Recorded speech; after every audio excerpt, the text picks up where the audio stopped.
क्या आप जानते हैं कि केरला के इतिहास में पहली बार एक ऐसा केस सामने आया जिसमें किसी कत्ल के लिए एक जिंदा जीव का उपयोग किया गया। पुलिस ने ऐसे ऐसे तरीकों से एविडेंसेस कलेक्ट करने की सोची जिसे शायद पहले कभी ना किया गया हो। अदालत में भी पहली बार ऐसे केस को रखा गया। जज ने भी पहली बार ऐसे मामले को देखा।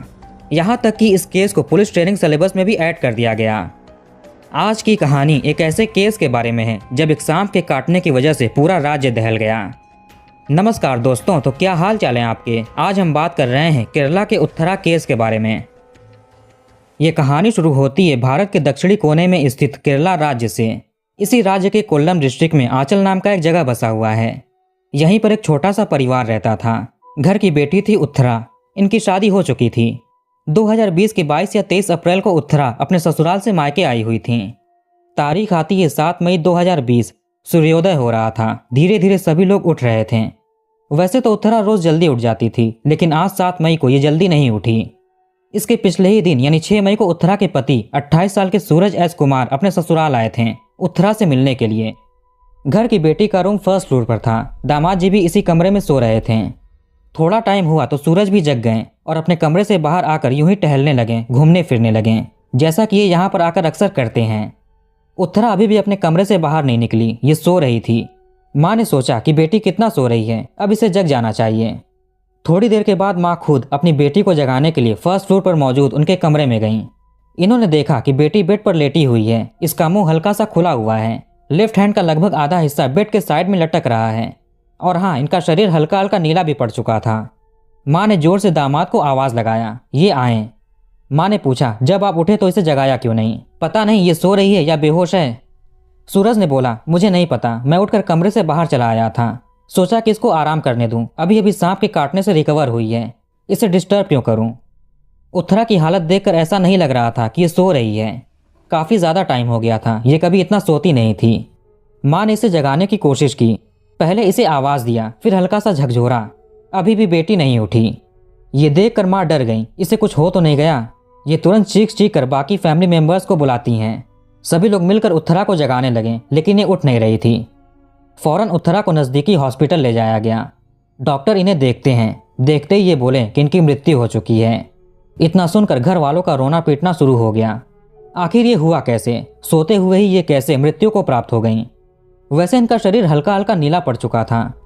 डॉक्टर्स अपना काम बहुत अच्छे से जानते थे। इन्होंने उत्थरा के हाथों पैरों पर नजरें दौड़ाईं। डॉक्टर्स को जिसका शक था, जो चाहिए था, वो मिल गया। उत्थरा के लेफ्ट हैंड पर 2 दांतों के निशान थे। ऐसे निशान केवल सांपों के डसने की वजह से होते हैं। समझ आ गया कि इनकी मृत्यु नेचुरल तरीके से नहीं हुई है, सांप के डसने से हुई है। हॉस्पिटल स्टाफ ने पुलिस को कॉल कर दिया कि यहाँ पर ऐसे ऐसे मामला हुआ है। पुलिस हॉस्पिटल पहुंचती है, शव को देखती है। उत्थरा के शव का पोस्टमार्टम और विसरा जांच कराने का फैसला होता है। घर वालों को इससे कोई आपत्ति नहीं हुई। इसके बाद सारी जांच होती है, फिर इनकी रिपोर्ट्स आती हैं। पता चला कि उत्थरा की मृत्यु न्यूरोटॉक्सिन जहर से हुई है। ये यहाँ के स्पेक्टेकल कोबरा में पाया जाता है, जो इलाके में बहुत कॉमन सांप है। लगा कि इसी सांप ने काटा होगा। आगे पता चला कि उत्थरा को सोते हुए सांप ने नहीं काटा, बल्कि ये बेहोश थीं। इन्हें किसी तरह की नींद की गोलियां दी गई थीं और ये भारी मात्रा में थीं। वैसे अगर नींद की गोलियां ज़्यादा दी जाएं तो इंसान की मृत्यु भी हो सकती है। सीधे सीधे ये मामला दुर्घटना से हटकर सोच समझकर किए गए कत्ल की ओर लगने लगा। उधर घर पर मौजूद लोगों को पता चला कि उत्थरा को सांप ने काटा था, इसलिए यहाँ के परिजन घर की तलाशी शुरू कर देते हैं। सांप को ये ढूंढने लगे। वारदात पिछली रात की थी तो जरूर सांप कहीं ना कहीं छिप कर बैठा होगा। ढूंढते ढूंढते लोगों को उत्थरा के कमरे में ही बेड के कोने में कोबरा सांप मिल गया। ये लोग इस पर लाठी डंडों से टूट पड़े और मारकर खत्म कर दिया। फिर इसको घर से थोड़ी ही दूर पेड़ पौधों के बीच में दफन कर दिया जाता है। सारी जांच की प्रक्रिया के बाद उत्थरा के शव को घर वालों को सौंप दिया गया। वैसे चूंकि ये केस टेढ़ा था, कोबरा सांप के डसने से मृत्यु हुई और उत्थरा को नींद की गोलियां भारी मात्रा में दी गई थीं, इसलिए डॉक्टर्स ने उत्थरा के कुछ सैंपल्स प्रिजर्व करके रख लिए ताकि आगे और तरह की जांच में दिक्कत ना हो। जो मुख्य जांच थे वो सब कुछ कर लिए गए। इसके बाद शव उत्थरा के परिजनों को सौंप दिया गया। फिर परिजन उत्थरा का अंतिम संस्कार कर देते हैं। घर वालों का हाल बेहाल हो चुका था। अचानक बेटी के चले जाने से ये बहुत दुखी थे। उत्थरा का तो एक बेटा भी था जो अभी 1 साल का भी नहीं हुआ था। इनके पति सूरज भी उदास थे। पुलिस घर पर आती है, सभी लोगों से इस केस के बारे में बात करती है। आखिर इस दिन क्या क्या चीज़ें हुई थीं। फिर घर की छानबीन की गई। उत्थरा के कमरे को देखा जाता है। हर जगह ढूंढने के बावजूद भी वो नींद की गोलियां नहीं मिली। लोगों ने बताया कि कोबरा सांप को उस जगह पर दफन किया गया है। पुलिस ने उस सांप के बॉडी को जमीन से निकलवाया और हॉस्पिटल भेज दिया। ये केस की अहम प्रॉपर्टी थी। घर वालों के अनुसार आज से करीब 2 महीने पहले 2 मार्च को भी उत्तरा को सांप ने काटा था। ये भोर में 1 बजे के करीब हुआ। उस समय रसेल वाइपर नामक सांप ने काटा था। इससे बेटी की हालत बहुत गंभीर हो गई थी। इनके पैरों की 3-3 बार सर्जरी की गई। ऊपर वाले की कृपा से उस दिन इनकी जान बच गई। 2 मार्च से लेकर 22 अप्रैल तक ये हॉस्पिटल में ही एडमिट रहीं। हॉस्पिटल से डिस्चार्ज होने के बाद मायके वाले इन्हें अपने घर ले आएं ताकि अच्छे से इनकी देखभाल कर सकें। और अब 2 ही 3 हफ्ते में कोबरा ने इन्हें काट लिया, या शायद जानबूझकर किसी ने उससे कटवाया। आंचल पुलिस स्टेशन में अननोन के ऊपर कत्ल का केस दर्ज किया जाता है। वैसे उत्तरा मानसिक रूप से पूरी तरह स्वस्थ नहीं थी। इनके अंदर लर्निंग डिसेबिलिटी की मानसिक दिक्कत थी, यानी ये नई चीजें सीख और समझ नहीं पाती थीं। पर इनका इलाज चल रहा था और ये काफी हद तक पहले से बेहतर भी हो चुकी थीं। इनका सुखी और संपन्न परिवार था। मायके में पैसों की कोई कमी नहीं थी। उत्तरा की माँ स्कूल की प्रिंसिपल थीं जो अब रिटायर हो चुकी थीं। पिताजी का लेदर का बिजनेस था। समय के साथ उत्तरा के शादी की उम्र होती है। इनके मेंटल कंडीशन की वजह से शादी में थोड़ी दिक्कत हो रही थी। 2017 से 18 के बीच उत्तरा के माता पिता ने मैट्रिमोनियल साइट पर अपनी बेटी की शादी के लिए सारा बायोडेटा अपलोड कर दिया। सारी क्वालिटीज और कमियां सब कुछ बताई गईं। इसी साइट से एक लड़का मिलता है, सूरज एस कुमार। ये पथानम ठिट्टा के अदूर नामक इलाके का रहने वाला था। इसके घर में माता पिता और एक बहन थी। ठीक ठाक परिवार था। सूरज यहीं के किसी लोकल बैंक में नौकरी करता था। इसकी सैलरी उतनी अच्छी नहीं थी, फिर भी ठीक ठाक थी। उत्तरा के माता पिता और सूरज के माता पिता मिलते हैं। बात आगे बढ़ती है। सूरज के घर वालों को उत्तरा के मेंटल कंडीशन से कोई दिक्कत नहीं थी। इलाज तो चल ही रहा था और ये ठीक भी हो रही थी। दोनों की मर्जी से 2018 में इनकी शादी करा दी गई। सूरज को दहेज में एक सेडान कार, 5 लाख रुपए कैश और 768 ग्राम सोने के गहने मिले। ये गहने उत्तरा और सूरज के ज्वाइंट अकाउंट के लॉकर में डाल दिए गए। सूरज के पिता को भी एक वैन गिफ्ट में दिया गया। कुल मिलाकर उत्तरा के माता पिता ने शादी में कोई कसर नहीं छोड़ा। शादी बड़ी धूमधाम से हुई। इसके बाद उत्तरा अपने ससुराल पथानम थिट्टा के अदूर नामक जगह पर आ गई। सब कुछ सही से चल रहा था। शादी के 1 साल के बाद 2019 में इनका एक बेटा भी हुआ। उत्तरा के माता पिता हर महीने सूरज को 8,000 रुपये भेजते थे, जिससे इन पर इनकी बेटी के दवाइयों का बोझ न पड़े। इसके अलावा उत्तरा का हेल्थ इंश्योरेंस भी था, जिसमें आगे बहुत मोटी रकम मिलती। एक बार सूरज के काम में कुछ दिक्कत भी आ गई थी, जिसके बाद ससुर ने इन्हें 50,000 रुपये का फाइनेंशियल सपोर्ट भी किया। जहां पर इनका घर था वहां के आसपास सांपों का मिलना बहुत कॉमन बात थी। स्नेक बाइट के न्यूज़ अक्सर ही मिलते रहते थे। दामाद सूरज सांपों के बारे में पढ़ता भी था। इसको इंटरेस्ट रहा होगा। ये सांपों को कंट्रोल भी कर लेता था। एक बार फरवरी 2020 के आखिरी हफ्ते में उत्तरा अपने ससुराल में थी। ये कुछ काम से फर्स्ट फ्लोर पर अपने रूम में जाती है, जहां पर ये सोती थी। रूम के अंदर ही रसेल वाइपर नामक सांप रेंग रहा था। जैसे ही उत्तरा की नज़र इस पर पड़ी, ये जोर जोर से चीखने लगी, सांप सांप। ग्राउंड फ्लोर पर सूरज कुछ काम कर रहे थे। आवाज़ सुनकर ये फर्स्ट फ्लोर की ओर भागे। इन्होंने लाठी से सांप को कंट्रोल किया और घर से बाहर दूर ले जाकर झाड़ियों में छोड़ दिया। उत्तरा इसके बारे में घर वालों को बताती है। इसके बाद 2 मार्च की भोर में करीब 1 बजे उत्तरा के पैरों के पास कुछ रेंगने वाली चीज़ महसूस हुई। ये तुरंत उठ गई। यहाँ पर रसेल वाइपर सांप रेंग रहा था। पता नहीं ये वही था जो उस दिन आया था या फिर कोई और। पैनिक की वजह से सांप को खतरा महसूस हुआ और इसने उत्तरा के पैरों में काट लिया। ये चिल्लाती है। यहीं पर इनके पति और बेटे सो रहे थे। पति हड़बड़ी में उठे। बेटा लगभग 1 साल का था। ये रोने लगा। इसके बाद उत्तरा को हॉस्पिटल ले जाया जाता है। सूरज ने बोला कि इसको 2 बार सांप दिखा, यानी इसे सर्प दोष होगा। सारी चीजें सुनने के बाद पुलिस तफ्तीश में जुट जाती है। उत्तरा के घर वालों के, पति के, सबके बयान लिए जा रहे थे। सर्कमस्टेंशियल एविडेंसेस भी कलेक्ट हो रहे थे। उत्तरा के माता पिता का दिल दुख से भर चुका था। इन्हें लगा कि पुलिस थोड़ा स्लो काम कर रही है। इसके बाद पिता वहां के एसपी से बात करते हैं। इन्होंने मामले को गंभीरता से लेने का आग्रह किया और कुछ लोगों पर अपना शक भी जताया। 20 मई को मीडिया के सामने और 21 मई को एसपी से उत्तरा के पिता ने बोला कि इन्हें अपने दामाद और उसके घर वालों पर कुछ शक है। ये लोग बेटी को परेशान करते हैं। जब उत्तरा और सूरज का बेटा हुआ, इसके बाद से सूरज थोड़ा अजीब बिहेव करने लगा। हमेशा फ्रस्ट्रेशन में रहता, चिड़चिड़ा रहता, पत्नी से झगड़ा भी करने लगा था। इन सभी चीज़ों से उत्तरा को फिजिकली और मेंटली तकलीफ हो रही थी। उत्तरा अपने माता पिता से सारी चीज़ें बताती है। ये लोग अपनी बेटी और दामाद को समझाते हैं कि आप लोगों को एडजस्ट करके रहना पड़ेगा। अब आपका एक बच्चा भी है, उसके भविष्य के बारे में सोचो। बेकार के झगड़ों से रिश्ता खराब मत करो। शादी और दहेज में इतने पैसे खर्च करने के बावजूद भी सूरज संतुष्ट नहीं था। ये अपने ससुराल वालों से बहन के लिए स्कूटी खरीदवाने को बोलता था। जनवरी 2020 में झगड़ा इतना बढ़ा कि उत्तरा के भाई विष्णु अपनी बहन को लेने के लिए उसके ससुराल पहुंच गए कि अब बहन यहाँ पर नहीं रहेगी। ये अपने साथ बहन को मायके भी ले आए। कुछ दिनों के बाद सूरज को गलती का एहसास हुआ, फिर ये मनाकर उत्तरा को वापस ससुराल ले आया। उत्तरा के माता पिता को शक था कि वो सांप सूरज नहीं लाकर छोड़ा होगा, क्योंकि उसे इन जीवों के बारे में जानकारी भी है और ये कंट्रोल भी कर सकता है। अभी तक पुलिस अपना इधर उधर भटक रही थी, इन्वेस्टिगेशन कर रही थी, लेकिन अब इनके सामने संदिग्धों के नाम आ गए। इसके बाद 24 मई तक सूरज को आंचल पुलिस उठाती है। पुलिस स्टेशन में इससे पूछताछ किया जाता है। इसने अपने सास ससुर द्वारा लगाए गए इल्जामों से सरासर इनकार कर दिया। भला ये अपनी बीवी को क्यों मारेगा, उससे इसकी क्या दुश्मनी है? पति पत्नी में तो झगड़े होते रहते हैं, ये आम बात है, हमारा बेटा भी है। ये अपनी पत्नी के कत्ल के बारे में कभी सोच नहीं सकता। करीब 5 दिनों तक इससे पूछताछ चलती रही, लेकिन ये सब कुछ से इनकार करता रहा।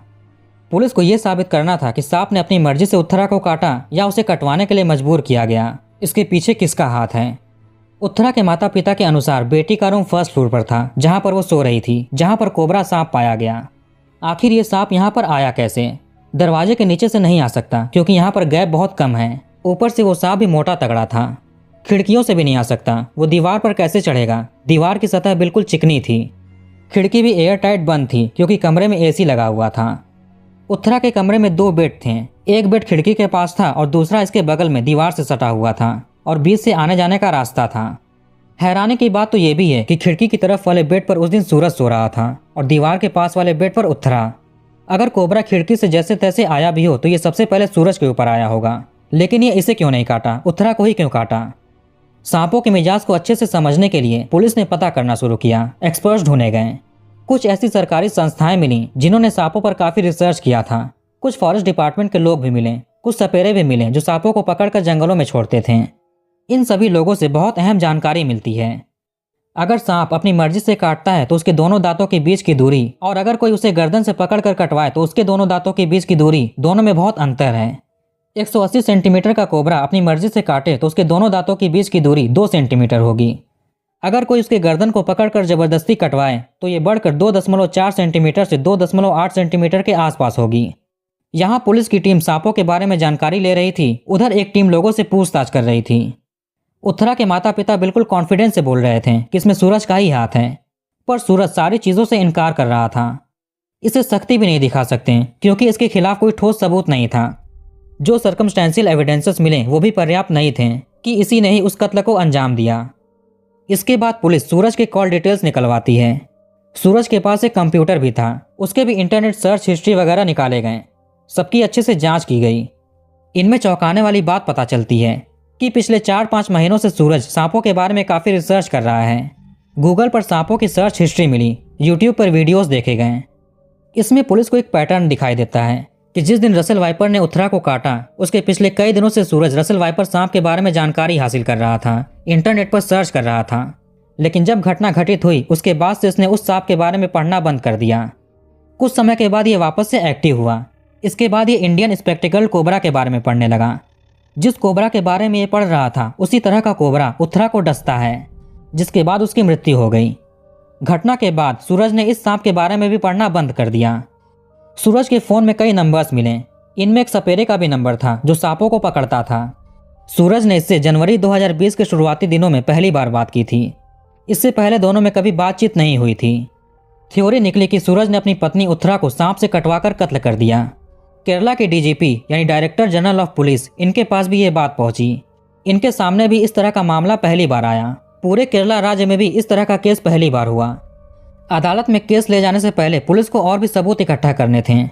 हॉस्पिटल में उत्तरा के कुछ सैंपल्स प्रिजर्व थे, कोबरा भी प्रिजर्व करके रखा गया था। दोनों का डीएनए जांच कराया गया, ये साबित करने के लिए कि इसी सांप ने उत्तरा को काटा था। वहां पुलिस उत्तरा के मायके में वापस से छानबीन शुरू करती है। सांप पकड़ने वाले एक्सपर्ट्स के मन में सवाल था कि अगर सूरज ने सांप लाया तो रखा किस चीज में होगा।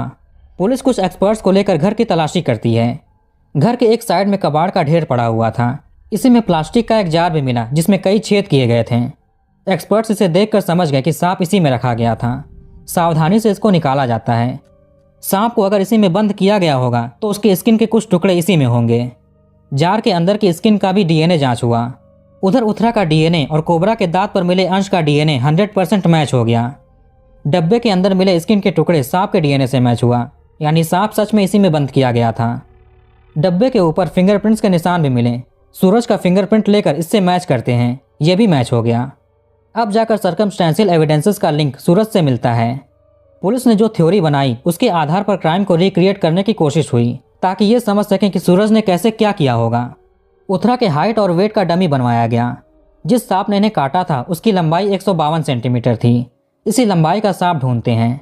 इसे हैंडल करने के लिए एक्सपर्ट्स को बुलाया गया। कुछ चिकन के टुकड़े भी लाए गए। टाइमिंग भी वही सेट की गई जब सांप ने उत्तरा को काटा था, यानी आधी रात का। बेड पर डमी को लेटाया गया। इस पर 152 सेंटीमीटर का कोबरा सांप छोड़ा गया। सांप डमी पर रेंगता है और फिर बेड से जमीन पर उतर जाता है। कमरे के एक कोने में थोड़ा सा अंधेरा था। सांप वहीं जाकर स्थिर हो गया। एक्सपर्ट सांप को उठाकर वापस लाते हैं और डमी पर छोड़ते हैं। फिर से सांप जमीन पर उतरकर अंधेरे में जाकर बैठ गया। ऐसा 3 से 4 बार किया गया। सांप हर बार यही चीज़ कर रहा था। ये देखकर पुलिस हैरान होती है कि ये ऐसा क्यों कर रहा है। पता चला कि आमतौर पर सांप ऐसा ही करते हैं। जब तक इन्हें खतरा महसूस ना हो ये डसते नहीं हैं। जब इन्हें भूख लगती है तभी ये डसते हैं, लेकिन छोटे जानवरों को जिनका ये शिकार कर सकें, जैसे कि चूहे वगैरह। और रात में ये थोड़े सुस्त पड़ जाते हैं। फिर एक्सपर्ट ने सांप को गर्दन से पकड़ा और चिकन के पास ले गए। सांप को गुस्सा आया और इसने चिकन पर हमला कर दिया। ऐसा इसलिए क्योंकि गर्दन से पकड़ा गया था। सांपों को ऐसे पकड़ना इन्हें पसंद नहीं है। ऐसे करने के बाद इनके सामने जो भी आता है ये डस लेते हैं। इस सांप पर एक और चीज़ देखी गई। इस कोबरा की लंबाई 152 सेंटीमीटर थी। आमतौर पर इनके काटने से इनके दांतों के बीच की दूरी 1.7 सेंटीमीटर होती है, लेकिन अगर इन्हें गर्दन से पकड़कर कटवाया जाए तो ये 2 सेंटीमीटर से ऊपर पहुंच जाती है। यही चीज़ इस केस में भी हुआ। चिकन पर दोनों दांतों के बीच की दूरी 2 सेंटीमीटर से ज़्यादा थी। वहीं उत्तरा के पोस्टमार्टम में भी ऐसा ही कुछ मेंशन किया गया था कि 2 दांतों के बीच की दूरी 2 कुछ सेंटीमीटर थी। इससे साबित हुआ कि सूरज ने कोबरा के गर्दन को पकड़कर उत्तरा को कटवाया था। वावा सुरेश नाम के एक एक्सपर्ट थे। इन्होंने सूरज के घर और उत्तरा के घर दोनों की छानबीन की। इसके बाद इन्होंने उत्तरा के माता पिता को बताया कि सांप खुद से 2nd फ्लोर पर नहीं आ सकता। साथ में इन्होंने पुलिस को इन्फॉर्म करने का भी सुझाव दिया। शक तो पति सूरज पर था ही। इसके बाद उत्तरा के पिता एसपी से बात करते हैं। सारी चीज़ों की जानकारी मिलने के बाद पुलिस सूरज को प्राइम सस्पेक्ट बनाकर अरेस्ट करती है। इसके सामने सारी चीज़ें रखी गईं, सारे सबूत रखे गए। इन सभी चीज़ों को देखकर ये टूट जाता है। आगे इसने 12 जुलाई 2020 को मीडिया के सामने किए गए कत्ल और बाकी चीज़ें कबूल कर लीं। इसके फ़ोन में जिस सपेरे का नंबर था चवरू कबू सुरेश कुमार, इसको भी पुलिस अरेस्ट करती है।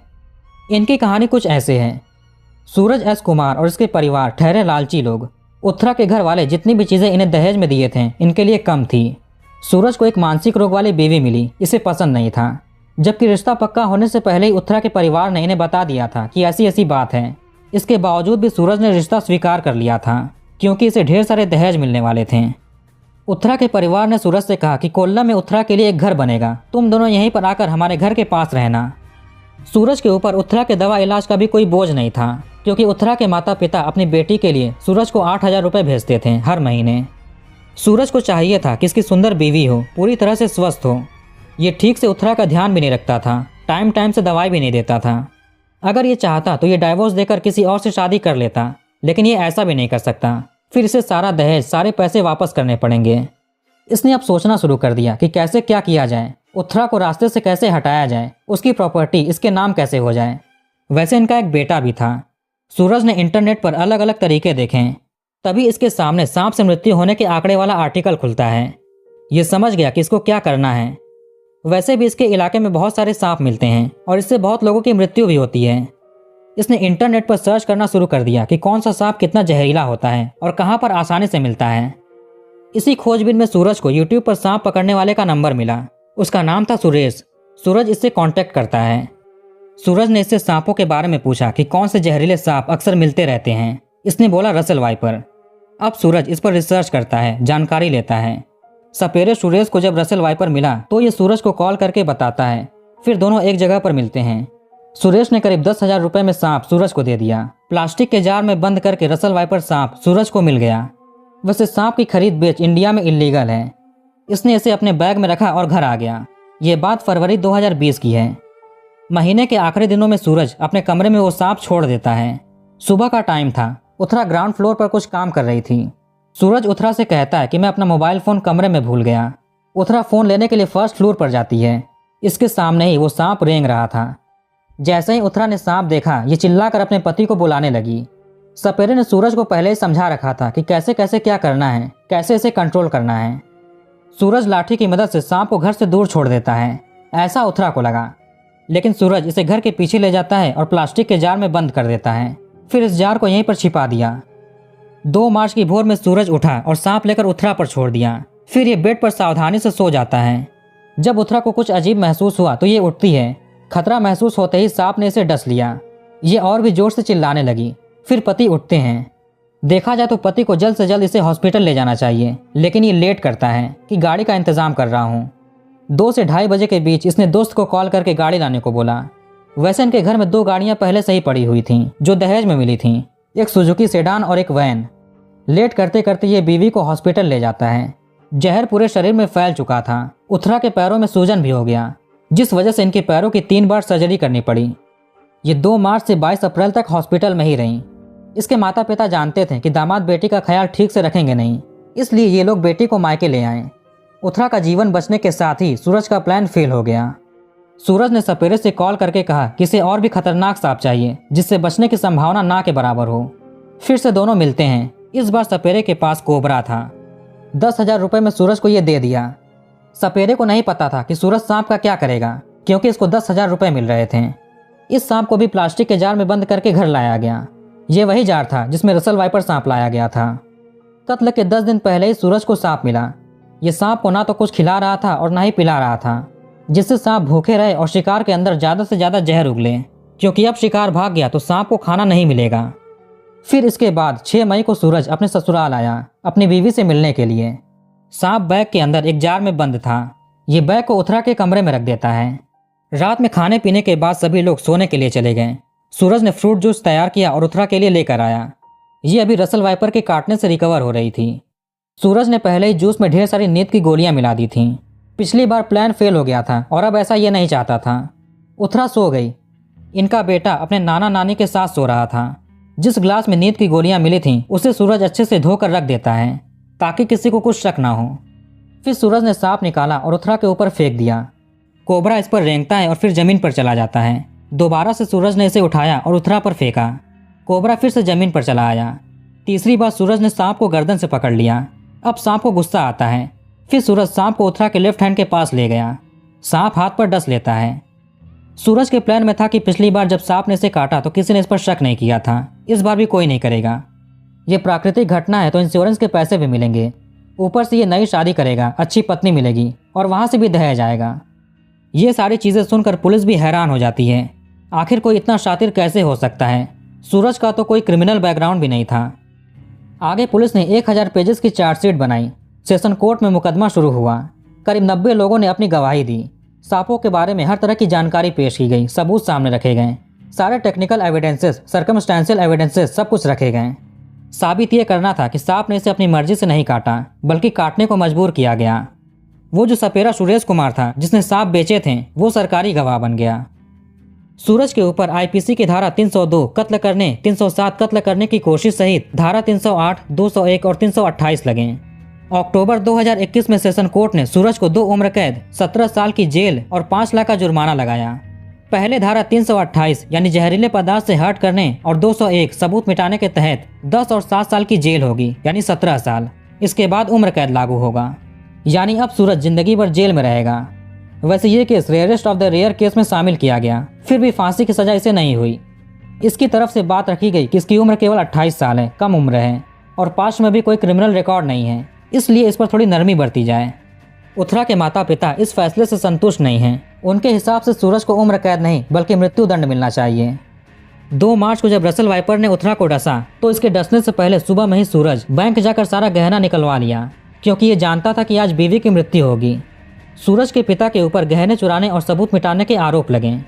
इनके घर के पास 30 सोने के गहने मिले, वो भी जमीन के अंदर गड़े हुए। ये काम सूरज के पिता ने किया था। आगे सूरज की मां रेणुका और बहन सूर्या के ऊपर भी डोमेस्टिक वायलेंस करने के आरोप लगे कि ये सभी लोग मिलकर उथरा को परेशान कर रहे थे। तो कहानी को यहीं पर खत्म करते हैं और कमेंट करके बताइए कि वीडियो आपको कैसा लगा। इस वीडियो को लाइक और शेयर जरूर करिए और हमारे चैनल को सब्सक्राइब करके बेल आइकन ऑन कर लीजिए। मिलते हैं नेक्स्ट वीडियो में।